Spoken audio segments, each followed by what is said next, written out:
Bonjour à tous. Aujourd'hui, je vais vous expliquer ce qu'est une mole. Une mole, c'est un paquet d'atomes, d'ions ou de molécules. Excuse-moi de te couper, mais c'est quoi des ions, des atomes et des molécules? Bon, oublions les moles pour un moment. On va vous expliquer tout ce que vous devez savoir sur le monde microscopique. Les principales choses à savoir sont les ions, les molécules et les atomes. Je vais commencer par vous expliquer les atomes. Les atomes, ce sont des espèces de petites briques qui constituent la matière. Dans un atome, il y a des protons, des neutrons et des électrons.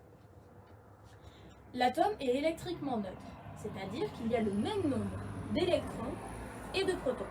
À l'occurrence, il n'y en a qu'un. Ils sont tous représentés dans le tableau périodique des éléments. Maintenant, je vais expliquer ce que c'est une molécule. Les molécules, ce sont des regroupements d'atomes. Par exemple, pour savoir comment est formée la molécule d'eau, on regarde sa formule qui est H2O. Et si on regarde bien, on voit qu'il y a deux atomes d'hydrogène, un d'oxygène. Et si on les regroupe, on a une molécule d'eau. Et du coup, Melva, c'est quoi des ions?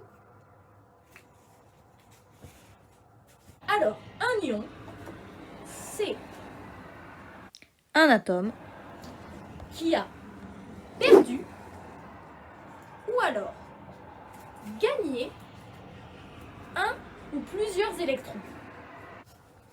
Comme dit plus tôt, une mole, c'est une sorte de paquet où on peut y mettre des molécules et des atomes ou des ions. Alors, pourquoi faire une mole? Pourquoi faire un paquet? Pour se faciliter la tâche quand on veut compter le nombre d'ions, de molécules ou d'atomes dans un certain objet.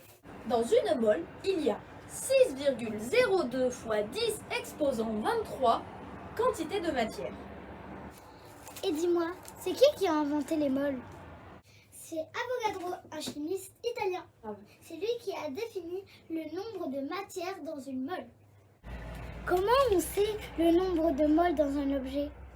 Il suffit d'appliquer cette formule. N égale petit m sur grand M. Petit m est égal à la masse de l'objet concerné. Grand M est égal à la masse d'atomes qu'il y aurait dans une mole de cet atome. Prenons un exemple d'un lingot d'or de 500 grammes. Donc, on sait que petit m est égal à 500 et que grand M est égal à 196,97. Comment on sait le grand M? Ah, bonne question. Pour savoir le grand M, on regarde dans le tableau périodique des éléments. Donc, à l'occurrence, comme c'est que de l'or, on regarde l'atome d'or et on regarde en bas. Donc, N est égal à 500 sur 196,97, ce qui est égal à... 9,53. Donc, en fait, une mole, ça sert à compter plus facilement la matière dans un objet.